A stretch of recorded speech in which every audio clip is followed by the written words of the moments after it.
la relation entre la France et l'Éthiopie est unique sur les continents africains. Il n'y a aucun autre pays avec lequel on a des relations aussi anciennes. Euh, il n'y a aucun autre pays avec lequel on a eu, je dirais, cette intimité et cette relation de confiance et de respect mutuel. Donc dans le passé, pour répondre à votre question, ce que je veux souligner, c'est la contribution de la France à l'ouverture ou au désenclavement de l'Éthiopie. Donc c'était vrai physiquement, le premier chemin de fer, le chemin de fer Djibouti-Addis, mais physiquement c'est aussi le développement de l'aviation. Hein, le premier avion qui s'est posé en Éthiopie est un avion français, c'est pour ça qu'en Amérique, avion ça se dit aéroplane, mais c'est vrai aussi pour la poste éthiopienne, c'est vrai pour beaucoup d'éléments d'ouverture physique. Mais je tiens à souligner que c'est vrai aussi sur l'ouverture, je dirais, intellectuelle ou la réforme de l'État. C'est-à-dire qu'il y a eu beaucoup d'écoles françaises présentes en Éthiopie dans le passé. On avait au XIXe siècle une trentaine d'écoles. C'est pour ça que le prince Tafari à Harar avait une école française.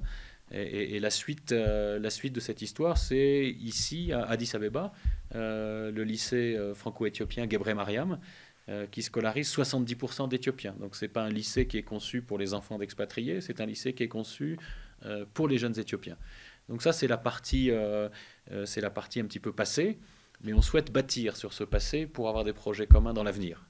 Et donc ça se traduit dans le domaine de l'éducation et de l'enseignement supérieur par le développement des partenariats universitaires. Donc on a des partenariats entre une quinzaine d'universités françaises et d'universités éthiopiennes. On a aussi un programme de bourse. Mon ambition, c'est qu'il y ait beaucoup plus d'étudiants éthiopiens en France. Actuellement, on a 400 étudiants éthiopiens en France, ce qui est rien comparé aux 380 000 étudiants étrangers qui sont en France, notamment 170 000 Africains. Donc c'est pour ça qu'on a ouvert à l'Alliance un bureau Campus France et qu'on va faire la promotion des études en France. Voilà, ça c'est un aspect, mais on a aussi beaucoup d'ambition dans le domaine économique, où on a pris toute la mesure du potentiel économique de l'Éthiopie, et on souhaite, comme les autorités éthiopiennes, que davantage de sociétés françaises s'installent en Éthiopie pour investir et produire en Éthiopie. Et c'est pour ça qu'on est dans la stratégie, on est en phase avec la stratégie éthiopienne de substitution aux importations. Et c'est dans ce cadre-là qu'on a pu constater les derniers investissements français dans le domaine de l'agro-industrie. Mais on a également d'autres projets dans le domaine de la production d'électricité, notamment la géothermie, dans le domaine de la logistique. Donc ça, ce sont les projets sur lesquels nous travaillons.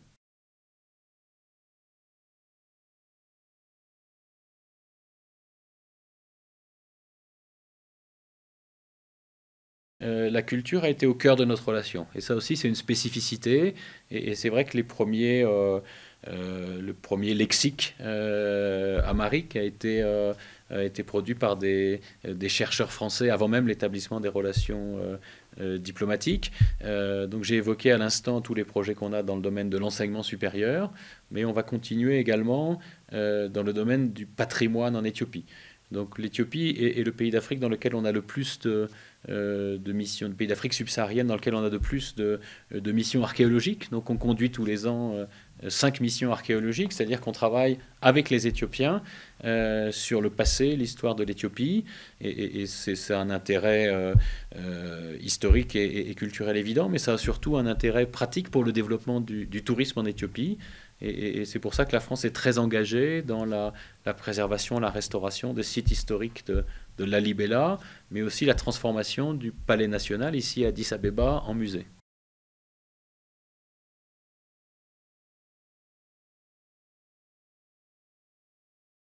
Nous avons une coopération avec Ethiopia Media Council, donc pour renforcer la capacité du Conseil à élaborer des normes et des chartes d'éthique pour renforcer le professionnalisme des journalistes. Ça aussi, ça s'inscrit dans le cadre du 125e anniversaire qu'on va célébrer, c'est-à-dire que la première imprimerie à être installée en Éthiopie a été apportée par des Français, et les premiers journaux qui ont paru en Éthiopie paraissaient en français. Donc pendant des décennies, il y a eu des journaux en français ici, et on souhaite prolonger cette coopération, construire sur la base du passé pour continuer à travailler avec les médias éthiopiens. Ça, c'est une partie de la réponse. L'autre, c'est que nous avons en France comme en Éthiopie des médias publics et que nous avons un partenariat entre France Média Monde, donc qui était la maison mère de France 24 et de RFI, avec les médias publics éthiopiens. Ce travail a été affecté par la crise du Covid, mais surtout par la guerre au nord de l'Éthiopie. La Libella a été inaccessible pendant plusieurs mois. Donc ça a entraîné un retard sur les missions d'experts. Donc nous travaillons sur la Libella sur trois éléments. Hein. Le premier élément qui est la préservation des églises.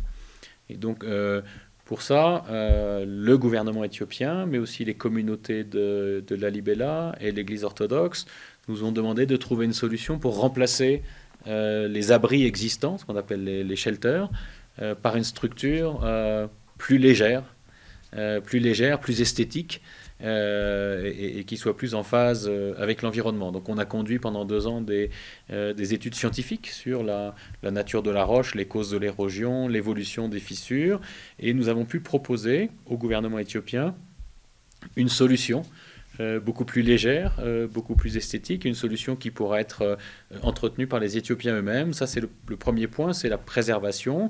Mais pour avancer sur la mise en œuvre de ce projet, nous devons recueillir l'accord de l'UNESCO. Donc, conjointement avec le gouvernement éthiopien, nous travaillons avec l'UNESCO pour présenter cette solution alternative. Et nous devons, à la demande de l'UNESCO, encore faire quelques études sur le site. Donc ça, c'est la partie préservation. L'autre partie concerne la restauration. Donc la restauration, c'est les sculptures, les peintures, c'est les éléments qui sont fragiles. Et ça, on a déjà engagé des mesures d'urgence, 24 mesures d'urgence sur le site. Et nous allons présenter aux autorités éthiopiennes un plan de restauration dans la durée. Sur ces deux parties, préservation et restauration, nous avons l'ambition de proposer aux Éthiopiens une solution définitive et durable. C'est pourquoi notre programme comporte une formation des experts éthiopiens pour qu'à l'avenir, l'entretien du prochain abri ou les travaux de restauration puissent être conduits par les Éthiopiens eux-mêmes. Donc ça, c'est la première partie. Et à l'avenir, on va travailler dans la durée sur la valorisation du site. C'est-à-dire que le potentiel touristique de la Libella est considérable. Actuellement, il y a presque 40 000 visiteurs par an, ce qui n'est pas beaucoup. Donc, et nous souhaitons travailler avec la communauté de la Libella pour créer les conditions du développement du tourisme à travers les hôtels, à travers l'adduction d'eau, à travers les routes, à travers tout ce qui est nécessaire pour attirer plus de touristes.